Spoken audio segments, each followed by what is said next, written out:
Du débat, le député de Western Arctic. Merci beaucoup, Monsieur le Président. Je vais partager mon temps avec la députée Joliette. Monsieur le Président, la motion dont nous sommes saisis dit que la Chambre, en reconnaissance des appels à l'action de plus en plus nombreux, demande au gouvernement de faire de l'amélioration des conditions économiques des Premières Nations, des Inuits et des Métis du Canada une question centrale du budget 2013 et s'engage à mettre en œuvre les traités et à mener des consultations sincères sur tout projet de loi qui touche les droits des peuples autochtones du Canada, tels que requis par le droit national et international.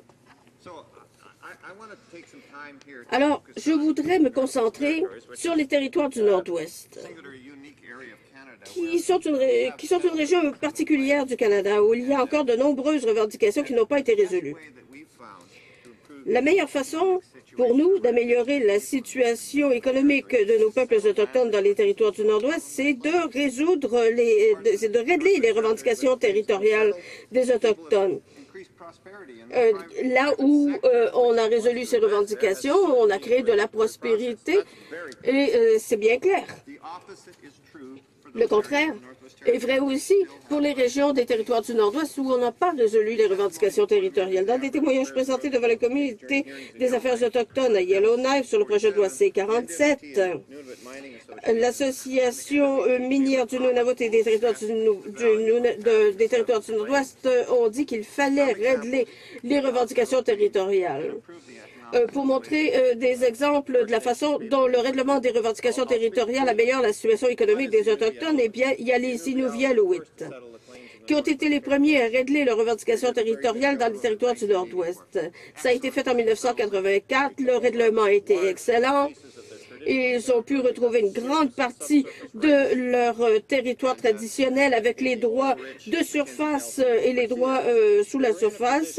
Et les Inuvialuit sont en mesure de bénéficier de la mise en valeur des ressources naturelles, de l'exploration en matière de ressources. Et ils ont créé une formidable société régionale du développement Inuvialuit. Et il y a aussi l'aviation dans le nord du Canada. Les Inuvialuit ont une société de transport dans le nord. Il y a des investissements et des possibilités pour les gens du groupe Inuvialuit dans tous les types d'emplois. C'est grâce à ce règlement que les Inuvialuit ont pu faire du développement économique plutôt que d'essayer de lutter avec le gouvernement fédéral pour régler leurs revendications territoriales. Et on pourrait parler aussi du gouvernement Clicquot, dont les revendications ont été réglées en 2004 par le gouvernement libéral. Leurs terres s'étendent jusqu'aux mines de diamants des territoires du Nord-Ouest. Ils ont un grand territoire, ils ont les droits de surface et les droits souterrains, ils ont des possibilités de développement. Et qu'ont-ils fait?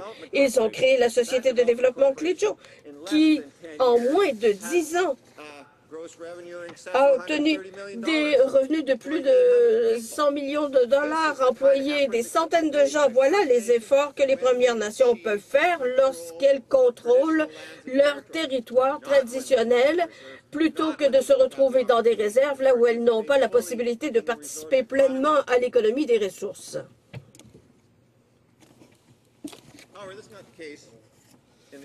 Un autre exemple où il n'y a pas eu de règlement sur les revendications territoriales. Dans cette région où il y a beaucoup de richesses naturelles, qu'il s'agisse du secteur minier, alors il y a beaucoup de possibilités dans cette région, les négociations s'enlisent, et ce depuis de nombreuses années. Mais c'est surtout la faute du gouvernement fédéral qui continue constamment de changer de négociateur. On ne donne jamais aux négociateurs la capacité de prendre des décisions. On s'entend sur un point et ensuite on change le mandat en vue de la négociation et cela complique le système. Dans ces deux régions, il y a beaucoup d'incertitudes.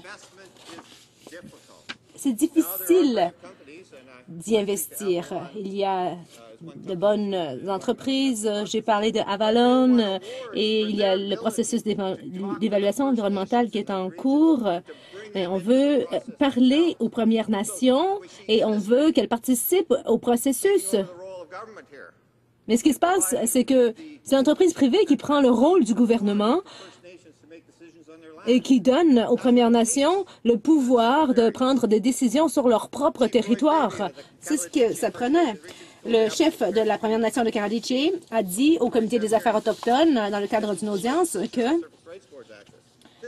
cela a trait à la loi sur l'utilisation des surfaces au Yukon.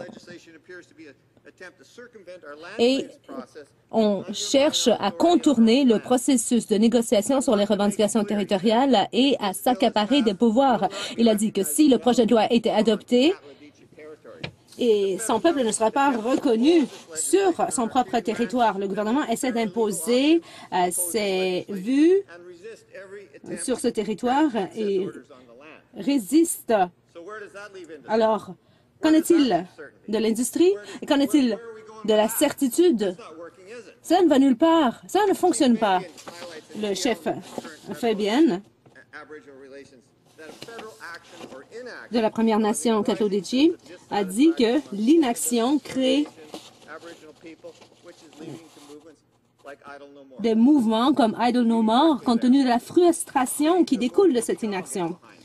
Ce sont des mouvements auxquels nous pouvons tous nous rallier. Nous ne devrions pas nous montrer passifs à l'égard de ces questions. On ne devrait pas faire en sorte que ce soit encore plus difficile de régler les revendications territoriales au Canada. Les peuples autochtones du Canada ne se contenteront plus de rester passifs. Ils veulent exprimer leurs préoccupations. Voilà pourquoi il y a le mouvement Idle No More. Fini la passivité.